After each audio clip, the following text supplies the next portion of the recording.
이스라엘아 내게로 돌아오라고 하는 제목으로 은혜를 받고자 합니다. 1절에 보면 여호와께서 이르시되 이스라엘아 내가 돌아오려거든 내게로 돌아오라. 그래서 이스라엘아 내게로 돌아오라고 하는 말씀으로 은혜를 받고자 합니다.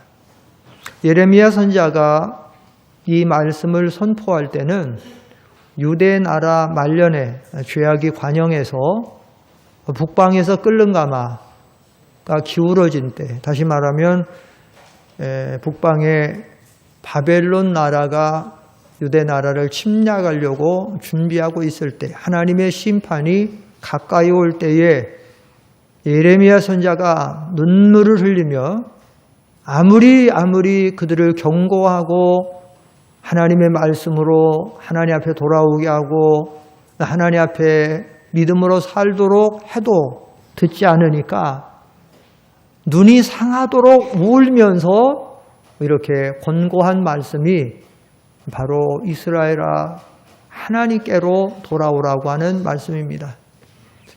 어쩌면 오늘날 우리나라와 비슷한 형국일지도 모르겠어요.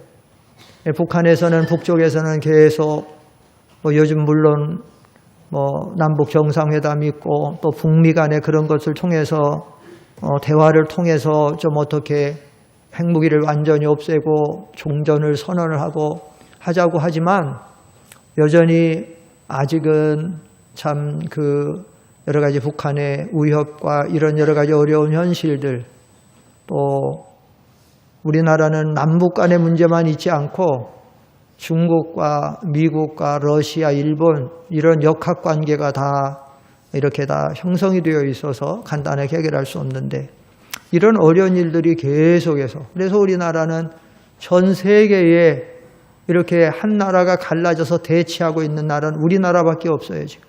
그렇게 이런 상황에서 더더욱 안타까운 것은 한국의 여러 가지 어려운 상황에서 무엇보다도 우리 한국 기독교의 타락, 이게 너무나도 지금 마음이 아픈 거예요. 우리 한국 기독교가 기독교 유래가 이런 때가 없었습니다. 우리 한국의 기독교는 그래도 일제시대 때나 6.25 동란 때나 또 1970, 80년 또 이때에 한국의 이 일제 36년과 6.25 동란에 이 폐허가 되고 전부 쓰러졌던 이 나라를 살리는 역할을 한 것이 한국 기독교이고, 하나님이 교회의 보험과 또 이렇게 교회에 하나님이 은혜를 주셔서 이 나라의 한강의 기적이 이루어지고 지금도 전 세계 10위권의 무역 대국으로서 받는 나라에서 도와주는 나라가 되고 눈부신 이렇게 발전을 했는데, 그래서 일제시대 때도 독립운동한 33인 중에 대부분이 기독교인들, 하나님을 믿는 사람들이었고 6.25 동란에서도 생명을 희생하면서 이 나라를 살리려고, 그래서 이 나라가 6, 70년, 7, 80년 대만 해도 기독교가 상당히 사회에 빛이 되고 소금이 되고 우러러보는 게 됐는데, 지금 이 시대는 어떻게 한국의 교회가 이렇게 타락이 돼가지고 요즘에 안 믿는 이방 사회의 사람들이 기독교를 기독교라고도 하지 않아요. 동물 개 이름을 따서 개독교라고 이름이 바뀌어져 가고요. 목사님들을 목사님이라고 하지 않고 목사라고 부르고, 한국의 3대 종교 가운데서도 제일로 싫어하는 종교가 기독교라고, 안 믿을 거라고, 이렇게 기독교인들이 또 실제적으로도 또 자꾸 말세에 편리 안일주의에 빠진 시대가 되니까 자꾸 천주교로 간다고 하고, 실제적으로 교회 나오는 교인들이 뚝뚝 떨어져가지고 1200만까지 올라가고 1300만을 바라본다고 하던 데서 지금은 6, 700만으로 쭉 떨어진 이런 시대가 돼. 어쩌면 하나님이 예레미야 선지자를 통해서 이렇게 말씀한 것처럼 이스라엘아 내게로 돌아오라고 오늘 우리 한국 교회를 향해서도 이렇게 촉구하시는 말씀이에요. 이스라엘아 돌아오라. 한국 교회가 돌아가고 성도 한 사람 한 사람이 하나님 앞에 돌아가야 될 줄 믿습니다. 이런 어려운 상황에서 살 수 있는 길은 하나님 앞에 돌아가는 길밖에 없어요. 탕자가 살 수 있는 길이 어디 있어요? 어느 날 탕자가 돼지가 먹는 쥐염을 먹고 그 배를 줄이면서 쥐염 먹다가 딱 생각해 보니까 이게 무슨 일이야?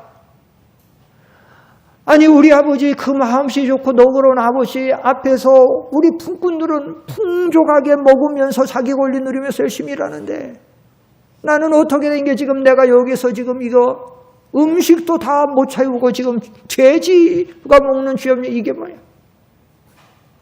여러분 탕자가 살 수 있는 길은 어디 있습니까? 아버지에게로 돌아가는 길밖에 없어요. 돌아가지 않으면 살 수 있는 길이 없어요. 오늘 한국교회와 성도 한 사람이 살 수 있는 길은 우리 살아계신 하나님 앞에 돌아가는 길밖에 없을 줄 믿습니다. 돌아오라는 이스라엘아 내게로 돌아오라. 돌아가면 삽니다. 돌아가면 살아요. 우리 하나님은 은혜로우시고 자비로우시고 노하기를 더디하시고 쥐약을 따라갑지 않고 쥐약을 따라 처치하지 아니하시고 상한 갈대로 꺾지 아니하시고 꺼져가는 심지도 끄지 않는 그 사랑과 긍휼이 풍성하신 아버지 하나님이 하나님 앞에 돌아가기만 하면 탕자가 돌아갔을 때 어떻게 했어요? 아니 내가 무슨 낯짝으로 여기 돌아오냐? 너 같은 놈이 어떻게 다시 돌아오냐? 그렇게 했습니까?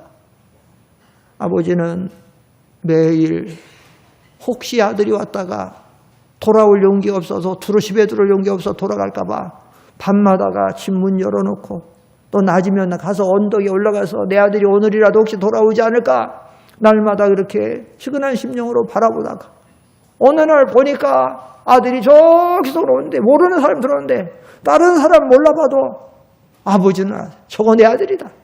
쫓아가지고 어금맞고 얼굴을 안고 그리고 눈물을 흘리고 돌아와서 씻기고 좋은 옷 이야기다 입히고 양을 잡아서 동네 사람들 다 불러 잔치하는 게 그게 아버지의 사랑인 줄 믿습니다. 오늘 우리가 돌아가면 삽니다. 그래서 많은 선지자들이 그렇게 했습니다. 여호와를 찾으라 그리하면 찾으라. 이스라엘아 나를 찾으라 그리하면 살리라고 얼마나 많은 성경이 오늘 한 것처럼 오늘 본문에서도 이스라엘아 내게로 돌아오라고 주님이 말씀하신 것입니다. 그런데 오늘 우리가 돌아가려면 주님의 요구가 있어요. 어떻게 돌아가야 되느냐? 돌아가면 되는데 주님의 요구가 있는데 세 가지가 있어요. 첫째는 요구는 뭐냐? 다만 내가 돌아오는 건 좋은데 가증한 것은 버리고 돌아와라. 오늘 여기 1절 하반절에 보면 여호와께서 이르시되 이스라엘아 네가 돌아오려거든 내게로 돌아오라. 네가 만일 나의 목전에서 가증한 것을 버리고 이렇게 말하고 있어요. 돌아와라. 그러는데 가증한 것은 버리고 돌아와라. 여러분이 가증한 것은 바로 우상을 가리키는 것입니다. 이 우상은 가증한 것입니다. 하나님도 아닌 것이 하나님의 위치에서 하나님의 대접을 받는 거예요. 그래서 하나님이 제일로 싫어하는 것이 우상입니다. 우상이에요. 그래서 십계명에서도 제1계명에 나 외에 다른 신을 내게 잊지 말라.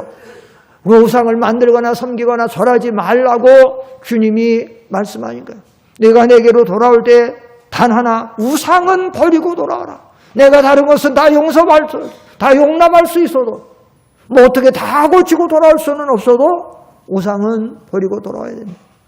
사랑하는 성도 여러분, 우상은 하나님의 관점에서 보면 어떤 대상인가 하면 부부로 말하면 아내가 남편을 버리고 다른 불륜한 남자를 따라가서 섬기는 것과 같아요. 그렇기 때문에 하나님이 이 우상 섬기는 것을 갖다가 이스라엘 백성들이 우상을 섬길 때 뭐라고 말하냐면 행음한다고 말해요. 행음한다. 여러분 여기 예레미야 4장 앞쪽에 3장에 보면 쭉 나오는데 3장을 한번 보십시오. 3장에 보면 이렇게 시작해요. 3장에 보면 3장 1절을 봅니다. 그들이 말하기를 3장이에요. 그들이 말하기를 가령 사람이 그의 아내를 버림으로 그가 그에게서 떠나 타인의 아내가 된다 하자. 여자가 바람이 났습니다. 바람이 나갔고 음행기가 돌아가지고 바람이 나서 다른 남자하고 가서 지금 불륜하면서 살았어요. 하자. 남편이 그를 다시 받겠느냐? 그리하면 그 땅이 크게 더러워지지 아니하겠느냐 하느니라. 안 받는다는 거예요. 다른 남자 따라가지고 1년을 살고 2년을 살고 다 더럽히고 살고 돌아오는데 누가 받아주겠느냐? 안 받는다. 성경에서는 또 받지 말라고 말하고 있어요. 성경에서는. 안 받는다는 거예요. 그러면 크게 더러워지지 아니하겠느냐 하니라. 내가 많은 무리와 행음하고서도 내게로 돌아오려느냐. 여기 행음했다라는 얘기는 바로 우상 섬기는 것을 가리켜요. 그래서 이 우상 섬기는 것을 가지고 이 산에서 높은 나무 아래 이런 데서 행음했다고 그래요. 그 예레미야 3장 9절 한번 다 가져봅시다. 예레미야 3장 9절 시작. 그가 돌과 나무와 더불어 행음함을 가볍게 여기고 행음하여 이 땅을 더럽혔거늘. 이게 뭐예요? 지금 이스라엘 백성들이 산에 가서 큰 돌 같은 것을 우상으로 섬기고 나무 같은 것을 우상으로 섬기고 우상을 섬기고 내려온 것을 행음했다고 말하는. 우리나라도 그러잖아요. 큰 어떤 바위 같은데 암자 같으면 가끔 기도하러 산기도 갔다가 큰 바위 밑에 가다 보면 더럽게 막 무당 이런 사람들이 와가지고 무당 같은 사람들이 와 향을 피워놓고 막 그래. 그게 바로 여기서 큰 돌 같은 데서 지금 행음했다는 거예요. 바로 그런 얘기예요. 우상 다른 신을 섬기고 나무 아래서. 우리나라는 또 무슨 옛날에 선앙당 같은데 이런 데 가던 데 가서 하는 거. 그걸 갖다가 이게 영적인 행음이에요. 하나님이 우리의 남편인데. 그래서 여러분 3장 14절에 중요한 말씀이 나오죠. 3장 예레미야 3장 14절 다 같이 읽어보세요. 마음 들여서 시작. 여호와의 말씀이니라 배어간 자식들아 돌아오라. 나는 너희 남편임이라. 이렇게 말하는 거예요. 나는 너희 남편이야. 내가 너희를 사랑하고 너희를 얼마나 사랑하고 너에게 내 사랑을 다 주고 너희를 이끄는데 내가 너희 남편인데 어떻게 해서 바람나서 세상으로 나가서 우상을 섬기고 이렇게 세상을 하느냐. 내게로 돌아와라. 세상의 남편들은 육신의 남편들은 안 받는다. 다시는 안 받아준다. 그러나 나는 너희를 받아준다. 내게로 돌아와라. 내가 너희를 받아줄 거다. 돌아오다. 그런데 조건이 하나 있다. 그 가증한 우상은 버리고 와라. 여러분 그렇지 않겠습니까? 바람난 아내가 다시 돌아올 때 얼마든지 좋은 남편이 받아는 주는데 그 아내가 자기하고 살던 그 남자를 데리고 온다라고 하면 어떻게 그 불륜남을 다른 유부남을 데리고 어떻게 받아주겠습니까? 그건 안 되죠. 그러니까 이스라엘아, 나의 아내된 나의 신부된 이스라엘아, 너희가 돌아오는 내가 얼마든지 받아준다. 세상 사람들은 안 받아줘도 나는 받아줄 테니까 다만 너희가 섬기던 그 우상의 존재는 다 버리고 내게로 돌아오라. 그 말이 돌아오라. 사랑하는 성도 여러분, 여기 앉아 계신 분들은 대부분 우상을 섬기는 분은 없을 것입니다. 몰라요. 아직도 초신자는 할 수 없고 새신자 막 교회 다시 나오는 그런 분들이야 믿지 않는 가족 때문에 식구 때문에 아직 제사 같은 의식에 참여하는 분은 있을지 몰라도 그래도 교회 나와서 이렇게 섬기는 분들이 절이나 아니면 그런 샤머니즘 산이나 이런 데 가서 직접적으로 구슬하거나 무슨 불상을 섬기는 이런 사람은 대부분 없을 거예요. 그러나 우리 우상은 어떤 그런 실질적인 그런 우상이 있고 또 하나의 영적인 우상의 존재가 있어요. 영적인 우상의 존재란 뭐냐? 하나님보다 더 사랑하는 것, 하나님보다 더 좋아하는 것, 하나님보다 더 지배받는 것, 하나님보다 더 높이는 것, 하나님보다 더 두려워하는 것, 그런 것들 때문에 내가 믿음을 못 지키고 하나님을 사랑하는 길을 걸어가지 못하고 믿음 생활 바로 하지 못하고 이것이 전부 우상의 존재예요. 그래서 어떤 때는 내 부모가 우상이 될 수도 있어요. 부모 때문에 내가 믿음 못 지키면, 남편 때문에 믿음 못 지키면 남편이 우상이 되는 거예요. 어떤 사람은 직장이 우상이 되고 어떤 사람은 돈이 우상이 되고 어떤 사람은 세상에 즐기는 것이 방탕하고 연락하고 즐기는 것이 우상이 되고 세상을 빠지는 것. 그래서 야고보서 4장 4절에 보면 그런 말씀이 있어요. 야고보 4장 앞에 보십시다. 시작. 가늠한 여인들아, 세상과 벗된 것이 하나님과 원수됨을 알지 못하느냐. 그런즉 누구든지 세상과 벗이 되고자 하는 자는 스스로 하나님과 원수되는, 이 세상을 벗삼고 세상의 향락을 즐기고 그것이 하나님보다 더 사랑하고 그래서 방탕하고 죄 가운데 살아가는 것은, 그것은 하나님과 그게 우상이에요. 그러니 우리가 하나님 앞에 돌아가야 되는데, 내가 어떤 세상에 무엇 때문에 믿음을 못 지키는 그 우상의 존재가 있으면 그 모든 것은 제거하고 주님 앞에 나갈 때에, 그때 주님은 우리를 얼마든지 받아주시는 줄 믿습니다. 내가 생각해 봐야 돼요. 혹시 내가 믿음 못 지키는 게 나를 죄짓게 하는 것이 무엇인가? 그게 우상이에요. 나로 믿음을 못 지키게 하고 죄를 짓게 하는 그 요소가 있으면 바로 그것이 우상의 존재인 줄을 알고 그것을 버리고 주님을 따라가야 된다는 말이에요. 둘째로, 우리가 하나님 앞에 돌아가려면 두 번째, 흔들리지 말아야 됩니다. 오늘 여기 예레미야 4장 본문 1절에서 보면 가증한 것을 버리고, 1절 하반절에 가증한 것을 버리고 내게로 돌아올 때 가증한 것을 버리고, 두 번째 뭐냐?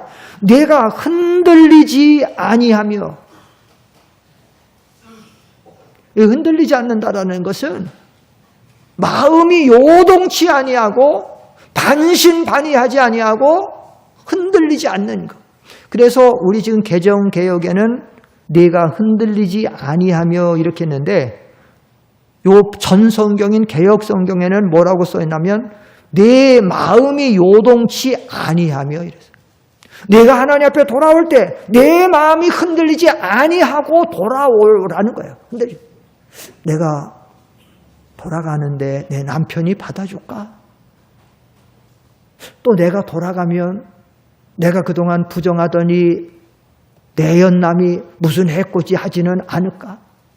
또 내가 돌아가면 내가 과거와 같은 삶을 살 수 있을까? 이런 마음이 반신반의하고 흔들리고 두려워한 마음, 또 뭐한 마음, 믿어지 않는 이런 거 듣지 말고 그냥 남편만 딱 신뢰하고 남편만 바라보고 나오라는 거예요. 이 말씀은 조금 현대적 우리 신앙생활에 적용되는 말씀으로 표현한다라고 하면 이 말씀은 무슨 말입니까 하면, 오늘 우리들이 신앙생활을 할 때에 하나님과 그 하나님이 우리에게 주신 말씀을 무조건 믿고 아멘하고 그 말씀만 따라가라는 거예요. 여러분, 고린도후서 1장 18절로 20절이 중요한 말씀이 나오는데 그걸 마음 들여서 읽어보세요. 중요한 말씀이에요. 여러분이 신앙생활 잘하려면 시작. 하나님은 미쁘시니라. 우리가 너희에게 한 말은 예하고 아니라 함이 없노라. 우리 곧 나와 실로아노와 디모데로 말미암아 너희 가운데 전파된 하나님의 아들 예수 그리스도는 예하고 아니라 함이 되지 아니하셨으니 그에게는 예만 되었느니라. 하나님의 약속은 얼마든지 그리스도 안에서 예가 되니 그런즉 그로 말미암아 우리가 아멘하여 하나님께 영광을 돌리게 되느니라. 여러분, 우리 주 예수 그리스도는 예만 하고 아니라 함이 없어. 하나님 앞에서 언제나. 마찬가지로 예수님을 통해 하나님을 믿는 우리도 모든 하나님의 약속은 다 예가 되어 아니라면 없어. 하나님의 반드시 약속은 다 이루어지는 거니까 예하고 아멘하고 그대로 믿고 나가면 된다라는 거예요. 그래야 우리가 하나님 앞에서 바른 신앙생활을 할 수 있어요. 우상을 버려라. 우상을 버리고 하나님만 섬기에 복을 받는다. 우상 버리는 거. 추석이 다가옵니다.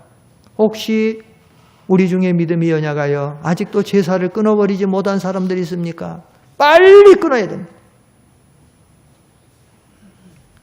빨리 끊어야 됩니다. 심지어 직분자가 되고 집사가 되고 권사가 되어서도 아직도 제사를 깨닫지 못하고 아직도 그는 사실은 권사 직분 안 줘야 되고 집사 직분 안 줘야 되고 안 줘야 되는데 몰라서 줬는지 혹시 줬으면 몰라도 내가 집사가 되고 권사가 된 사람은 제사 드리면 안 돼. 제사 참여하면 돼. 제사 섬는 우상 숭배인데 하나님의 교회 직분자가 성경에서도 하나님 믿는 사람은 하나님의 자녀가 귀신의 자녀, 하나님의 상과 귀신의 상에 겸하여 참여할 수 없다고 분명히 고린도전서에 말하고 있는데 하나님 직분자가 어떻게 제사를 드리냐 말이에요. 교회. 어떻게 집사가 되고 권사가 되어갖고 믿는 사람이 어떻게 하느냐. 만약에 그런 사람이 있으면 이번에 다 끊어버려야 돼. 하나님 앞에. 어떻게 하나님 믿는 사람이 아직도 제사의식이 삽니까? 생명 걸고 끊어버려야 돼. 나 우상이에요. 그건 다 잘못된 거예요. 성경이 말하고 있잖아요. 한번 찾아봅시다. 이 말씀을 고린도 전서 한번 찾아봅시다. 어떻게 하나님 믿는 사람이 하나님의 상과 귀신의 상에 함께 해가지고 그래서 그렇게 죄를 지면 안 되는 거예요. 고린도전서 10장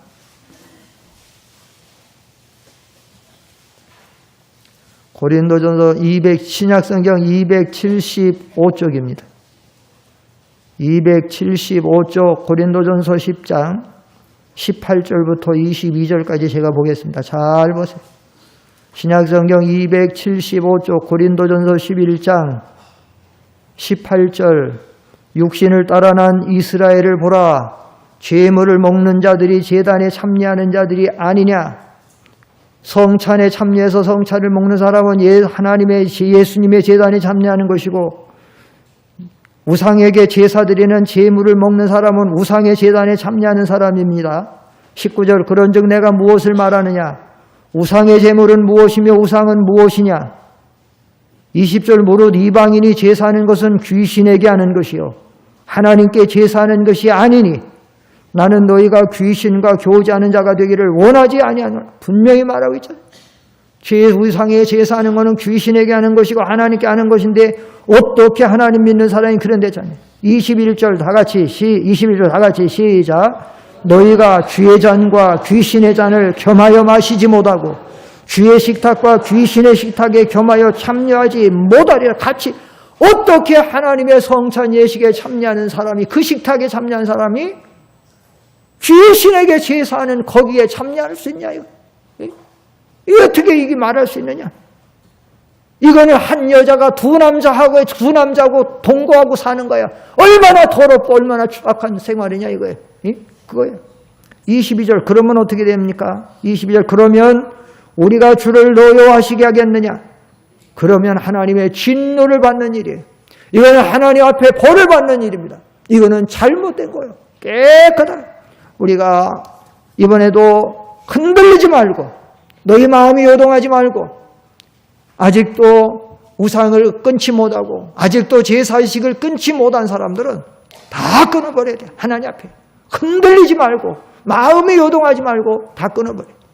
뿐만 아닙니다. 우리가 신앙생활하면서 안식일을 거룩하게 하여 주일을 성수하면 안식일을 기억하여 거룩히 지키면 복 받는다고 했으면 무조건 그 말씀 믿고 안식일을 거룩하게 지키는 거예요. 오늘날 너무나도 안식일 지키는 진리가 다 넘어가가지고 한국 교회가 옛날 일제시대 때 그렇게 생명을 걸고 안식일을 지켰어요. 주일 성수를 했어요. 6.25 공산 때에도 그렇게 했어요. 오늘날 다 했어요. 그냥 하나님이 주일을 거룩하게 지키면 복 받는 주일 거룩하게 지키는 그냥 말씀 믿고 온전한 11조 하면 내가 너의 창고에 내가 쏟아붓도록 하지 않으나 그냥 믿고 하면 되는 거예요. 내가 이거 지금 다 써도 이렇게 어려운데 이거 11조 내면 살 수 있을까? 그러니까 자꾸 어려운 거예요. 그러니까 여러분 우리 신앙생활은 믿음이잖아요. 하나님이 한번 말씀하셨으면 그냥 그 말씀을 딱 믿고 흔들리지 말고 반신반의하지 말고 그대로 순종하면 100% 복받을 줄 믿습니다. 그거예요. 우리 신앙생활은 흔들리지 말라는 거예요. 내가 내게로 돌아올 때 가져간 우상은 버리고 내 마음이 요동하지 않고 흔들리지 아니하고 그렇게 돌아와라. 완전히 믿고. 열왕기상 18장 21절 이하에 보면 이스라엘 백성들은 아방 때에 흔들렸습니다.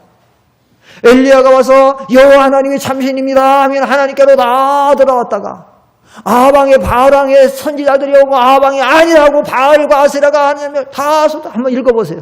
열왕기상 18장 21절 앞에 보세요. 시작. 엘리야가 모든 백성에게 가까이 나가 이르되 너희가 어느 때까지 둘 사이에서 머뭇하려느냐. 여호와가 만일 하나님이면 그를 따르고 바알이 만일 하나님이면 그를 따를지니라 하니 백성이 말 한마디도 대답하지 않아. 이게 얼마나 잘못된 거예요. 하나님의 종이 와서 여호와 하나님이 하나님 따르라. 아니면 너희가 바알이 하나님 바알 따르라. 그러면 아멘 하고 엘리야 선자를 따라가고 하나님이 우리 하나님이라고 해야 되잖아요. 한 말도 대답도 못하는 거는 이건 지금 뭐예요? 아직도 반신반의하고 아방의 세력 앞에 이래다가 내가 죽지 않을까? 이게 흔들리는 거예요. 마음이 요동하지 않는 거예요. 그러니까 이스라엘 백성들이 아방 시대에 깊이 타락한 거예요. 가장 많이 타락한 거예요. 다 하나님의 백성들이 하나님을 떠나고 흔들리고 이러니 이들이 하나님의 복을 받을 수가 없어요. 사랑하는 성도 여러분, 성경을 여러분이 자세하게 연구해 보세요. 들어가 보세요.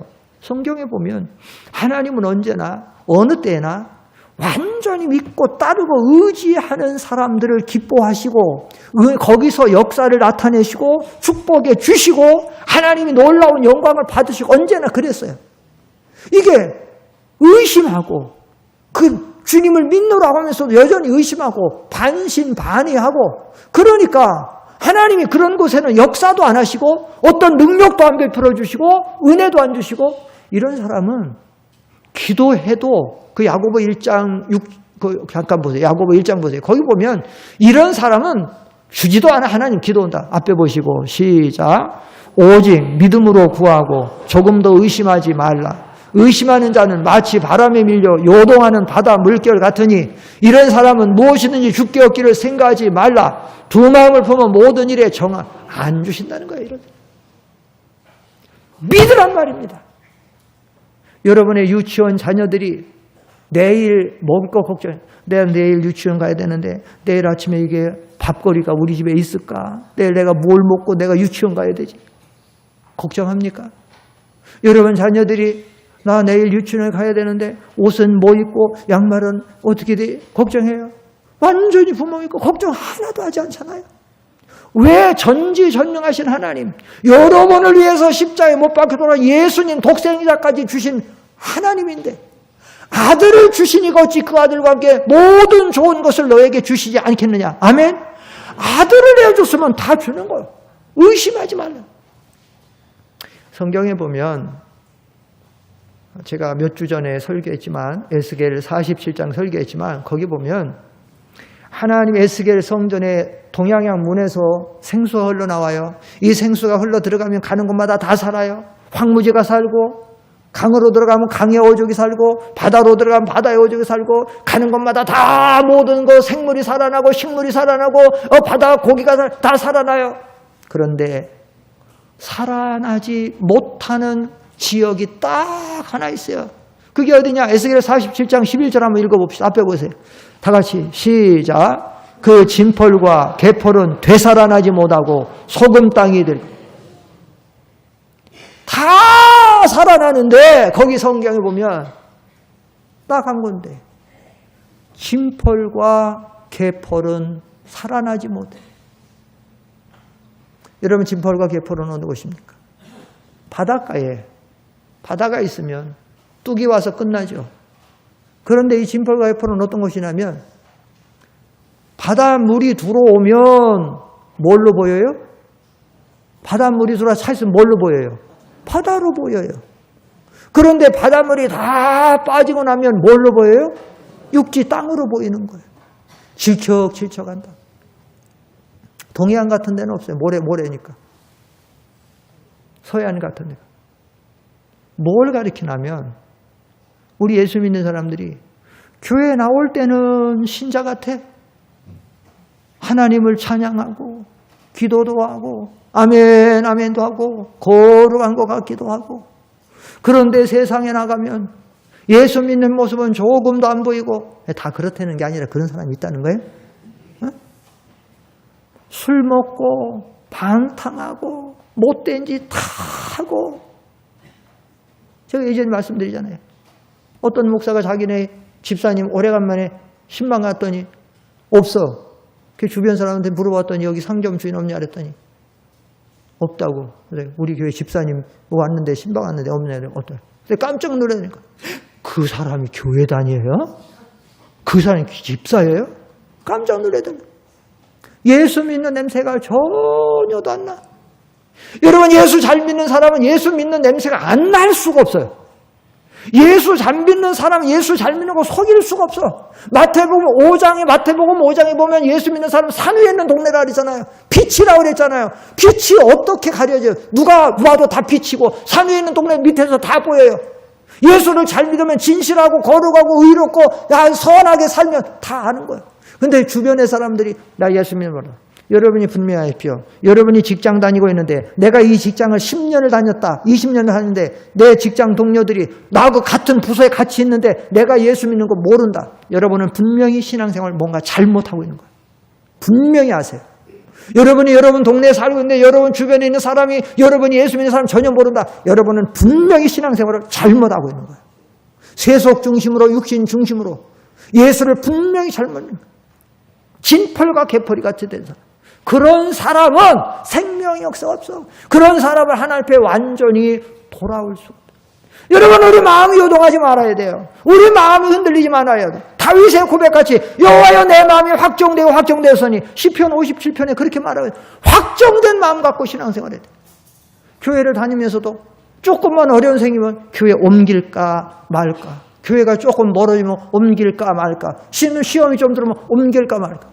이러다 하는 사람은 언젠가는 옮기게 돼 있어요. 그렇게 되면 흔들리면. 아니 내가 지금 내 교회에 하나님 나를 보내줬고 내가 세웠으면 이 교회는 내 교회고 생명을 걸고 섬기고 받을 것이고 딱 정하고 믿어야 돼요. 뭐 이러다가 저러다가 뭐 조금만 안 맞으면 옮길까. 마음이 항상 그런 건 마음은 하나님 은혜 생활을 못해요. 그런 생활인 사람. 가끔 보면 아주 어리석은 사람도 있어요.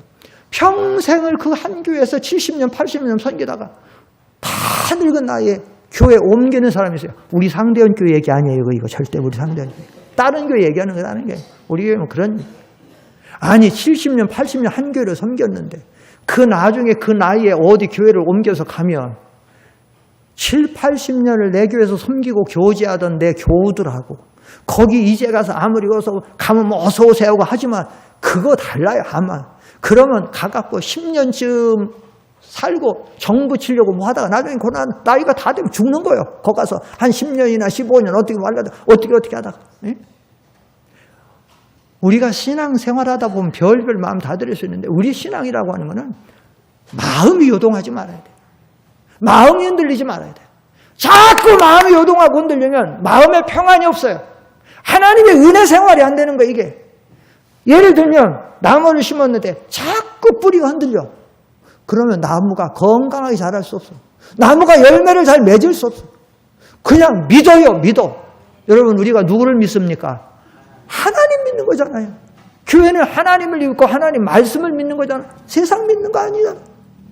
그래서 이사야 26장 3절에 보면 뭐라고 말씀하고 있냐면 앞에 보세요. 시작. 주께서 심지가 견고한 자를 평강하도록 지키시리니 이는 그가 주를 왜 평안이 없습니까? 예수 믿는 사람. 마음의 심지가 견고하지 않아.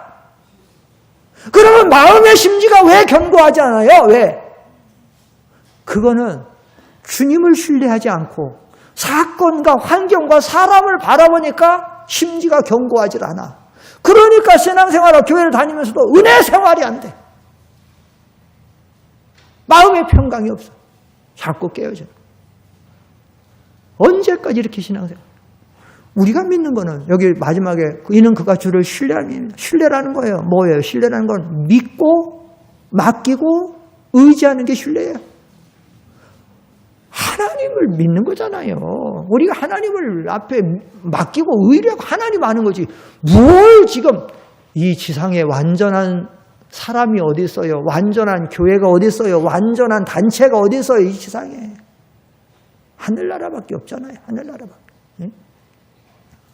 그래서 흔들리지 말고 돌아오고. 마지막 세 번째로 우리가 하나님 앞에 돌아갈 때는 진실과 정의와 공의로 여호와의 삶을 두고 맹세면 이거예요. 이제는 내가 하나님 앞에 돌아오면서 진실하고 정의와 공의를 가지고 살으라는 거 이제는. 여러분 타락이 심하게 되면 사람들이 거짓되게 돼 있어요. 진실하지 않아요. 여러분 우리가 잘 알죠? 거짓의 아비가 누구라 그랬죠? 성경에 거짓의 요한복음 8장 44절에 보면 거짓의 아비가 누구라고요? 마귀라 그랬잖아요. 마귀는 에덴 동산에서부터 거짓말하잖아요. 아이 선악과 따먹으면 죽을까 하노라니까 절대로 안 죽는다 먹으라고 하잖아요. 거짓의 아비예요. 거기서부터. 이 거짓의 아비는 말세가 되면 마귀가 우는 사자같이, 그러니까 온 세상이 지금 온 세상이 얼마나 거짓된 세상이에요. 거짓으로 점철되는 세상이에요. 여러분 속지 말아야 돼요. 속지 말아야 됩니다. 세상을 똑바로 보세요. 세상은 전부 사탄의 역사가 나타나 사람 다 속이는 거예요. 하여튼 안 속아야 돼요. 모든 것을 바로 분별하고 속지를 말고, 그리고 우리 예수 믿는 사람은 진실해야 됩니다. 예수 믿는 사람들이 진실하지 않으니까 교회가 요즘 욕을 먹는 것이고, 요즘에 교회가 계속 다툼과 싸움이 일어나니까 오늘 이렇게 욕을 먹는 것이고, 진실하지 않고 거짓된 세상에서 예수 믿는 사람이 다 진실하면 다 인정하게 되는데, 세상에 인도에 가갖고 인도 수도 뉴델리에 가서 한인 선교회장이라고 하는 김바울 선교사 만나가지고, 김바울 선교사 여기 신문에도 자주 나왔었는데, 그때 당시 제가 가서 만나서 얘기를 하는데, 얘기하다가 뭔 얘기 듣고 제가 깜짝 놀랐냐면, 자기가 거기서 선교하는데, 뉴델리에서 선교하는데 자기 밑에 목사 전도사가 50명 돼요. 현지 목사에서. 그사를 통해서 선교를 하는데, 깜짝 놀란 얘기는 세상에 그 목사 전도사들 중에 자기가 돈 주머니 맡겨서 일할 수 있는 사람은 딱 한 사람밖에 없대. 49명은 못 믿는데. 왜냐면 그 사람들이 그렇게 뭐에다 이거 뭐해서 선교비 썼는데 뭐 했다고 그러고 거짓말하고 띄어먹는데. 목사 전도사. 그래서 저도 가서 거기 뉴델리에서 저 밑에 첸나이라고 하는 제일 밑에 내려가서 거기 목사들, 인도 목사님들 성경 공부 가르치는데, 하얀 옷 입고 와갖고 이 사람들 그 있잖아요, 몸 둘르는 거 입고 와갖고 그래서 성경 가르치는데, 이거 그 얘기를 들으니까 이거 누굴 믿어야 되는지 뭐. 근데 이 선진국과 후진국의 그 차이 중에 하나도 그게 있어요. 후진국일수록 거짓이 아주 많아요. 돈이면 못할 일이 없고 못할 방법이 없고. 근데 이 선진국 같은데, 항상 그 청렴도 같은 신용도가 항상 1, 2위권에 있는 핀란드 같은 나라, 북유럽에 있는 이런 나라들, 그런 데 같은 데 가서는 돈 주고 청탁해갖고 뭐 문제 같은 거 한번 잘내면 하면 큰일 나죠. 어느 그게 안 통해. 돈 갖고 뭐 같은 거. 법대로 나가고 뭐. 그 사람들. 경찰서장도 차 타고 가다가, 내가 한번 그거 동영상 보니까 경찰서장이 차 타고 가다가 법을 위반해서 경찰이 잡는 거예요. 그러니까 경찰서장이 사과하는 거야. 내가 이거 뭐 하다가 잠깐 깜빡해서 그랬다고. 이게 뭐라고 해요? 경고하더라고. 그래 하지만. 얼마나. 그런데 이 후진국에 가면 그냥 모든 게 거짓말이고 뭐하고. 이런 진실하지 않은 세상에서 우리 예수 믿는 사람은 말에서도 진실하고 행동에서도 진실하고, 특별히 우리 예수 믿는 사람 구별돼요. 그리고 이 정의나 공의는 이거 바로 하는 거잖아요. 하나님 앞에도 바로 하고 사람 앞에도 바로 하고. 지금 시간이 길어서 다 못하지만, 그래서 우리가 이렇게 살아갈 때에 하나님은 반드시 우리에게 복 주시고 복 주실 줄 믿습니다. 오늘 성경이 그랬어요. 2절을 읽고 마치겠습니다. 2절 복이라는 말이 나오죠. 2절 시작. 진실과 정의와 공의로 여호와의 삶을 두고 맹세하면 나라들이 나로 말미암아 스스로 복을 빌며 나로 말미암아 자랑하리라. 기도하겠습니다. 거룩하신 아버지 하나님,